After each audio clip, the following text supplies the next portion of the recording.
ልጇን በነፃነት ማሳደግ፣ እንደማንኛውም ሰው በክብር መንቀሳቀስ።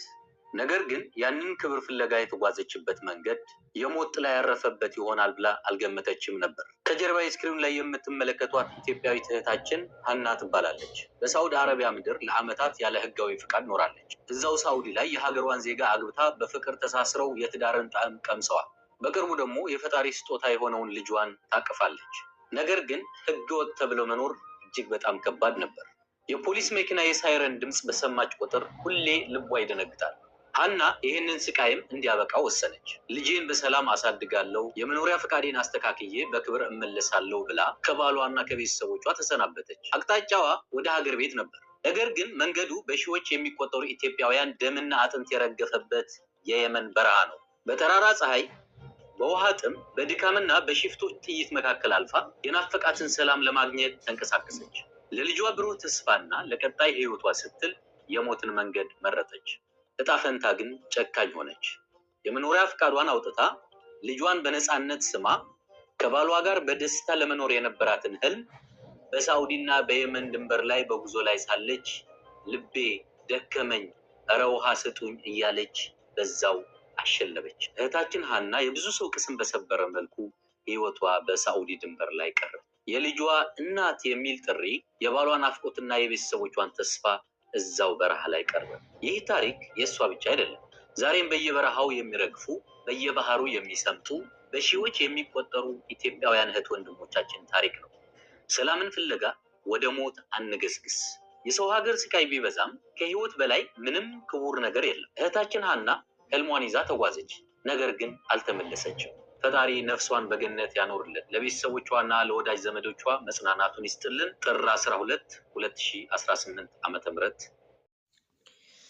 እንግዲህ ተመልካቾቼ ይህንን ድምፅ እንደሰማችሁት ወንድማችን ብሬክስ ሀበሻዊ እንግዲህ ጥር 12 የሆነ ነገር ነው ማለት ነው።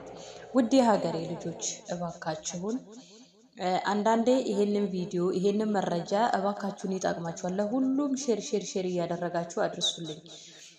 በተለይ ይሄንን ደግሞ እዚሁ ሳውዲ አረቢያ እየሰራችሁ ህጋዊ እንሆናለን ብላችሁ በህገ ወጥ መልሳችሁ በድንበር ወደ ኢትዮጵያ ለምትሄዱ ወንድም እህቶቼ ናችሁ ማለት ነው። በተለይ እዚህ ትዳር መስረታችሁ የተለያየ ነገር መስረታችሁ ወደ ኢትዮጵያ ሄዳችሁ ፓስፖርትና ህጋዊ ለመሆን የምትሉት እባካችሁን እቺ እህታችን እንግዲህ የእሷ ወጣ እንጂ ያልተወራላቸው ብዙ ወገኖች አሉ ማለት ነው፣ ሚዲያ ላይ ያልወጡ። ምን ልላችሁ ፈልጌ ነው፣ በተለይ ደግሞ በቅርቡ ከ3 ቀን በፊት እንዲሁ አንድ ኢትዮጵያዊ የጀማ ልጅ ወደ ኢትዮጵያ ሊሄድ ነው፣ ሄጄ ህጋዊ መሆን እፈልጋለሁ። በምን መንገድ ነው የምትሄደው ስለው እንግዲህ እንደመጣሁት በባህር ነው የሚሄደው፣ ገንዘብ ጭማሬ እየፈለኩ ነው ያለኝ። እንግዲህ የሰው ልጅ ሄዶ የማይኖርበት የማይበላበት ከሆነ በተለይ ለሴት ልጅ እጅግ በጣም ከባድ ነው። ለሴት ልጅ እጅግ ከባድ ነው። ምክንያቱም አሁን እቺ እህታችን አገብታለች፣ ወልዳለች። ሴት ልጅ ደግሞ ስትወልድ በእናት እጅ አይደለም የምትታረሰው፣ ደም ይፈሳታል፣ ብዙ ነገር ጉዳት አለው ማለት ነው። በተለይ ደግሞ ይሄንን ካደረገች ወንድ ልጅ እንኳን ቢሄድ ይሻላል፣ ራብንም ጥማትንም ሊቋቋም ይችላል። እቺ እህታችን እንግዲህ ተጉዛ የመንን ተሻግራ ወደ መሻገር ላይ እያለች እንግዲህ አቃታት፣ ደከማት፣ ውሃ እያለች እንግዲህ አሻለበች ወደማይመለሰው ህይወት ማለት ነው። ውድ የሀገሬ ልጆች እባካችሁን ስለ እግዚአብሔር ብላችሁ አለበለዛ ወደ ኢትዮጵያ ዝም ብላችሁ አሻራችሁ ሰጥታችሁ ሄዳችሁ ወደ ሌላ ሀገር ቀይራችሁ ሂዱ እንጂ እባካችሁን ይሄንን ነገር አታደርጉ።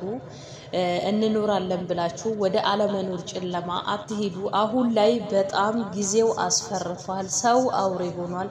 እሱ እንኳን ባይሆን በእጃችሁ የያዛችሁት ስንቅና ውሃ ያልቅባችኋል። በዛ ሰዓት ደግሞ እጅግ መከራና ስቃይ ይሆንባችኋል ማለት ነው። እባካችሁን ጥንቃቄ አድርጉ እላችኋለሁ። በህገ ወጥ መንገድ ወደ ኢትዮጵያም አትመለሱም፣ አትምጡም። የብዙ ሰው ህይወት የተቀጠፈበት፣ ሰው ቀብራቶ ሬሳውን አሞራ የበላበት፣ ጅብ የበላበት ብዙዎቻችሁ አይታችኋል። ይሄንን አዲስ አይደለም፣ ልደግምላችሁም አልፈልግም። ስለዚህ እባካችሁን እናንተም ከእንዲህ ያለ ድርጊት ተቆጠቡ፣ አትሂዱ። እንግዲህ እህታችን በሰላም ኖራለሁ ልጄንም አሳድጋለሁ በሚል በመልካም ምኞት ነበር የተነሳችው፣ ግን አልተሳካላትም። እንግዲህ ምን ይደረጋል፣ በስደት አንዱ በዚህ ብቻ እግዚአብሔር አምላክ ምሕረቱን ይስጠን። ለወዳጅ ለዘመድ መጽናናትን እመኛለሁ። ኩኪ ቲዩብን ሰብስክራይብ እያደረጋችሁ ቤተሰብ ሁኑ። ቸር ሰንብቱልኝ።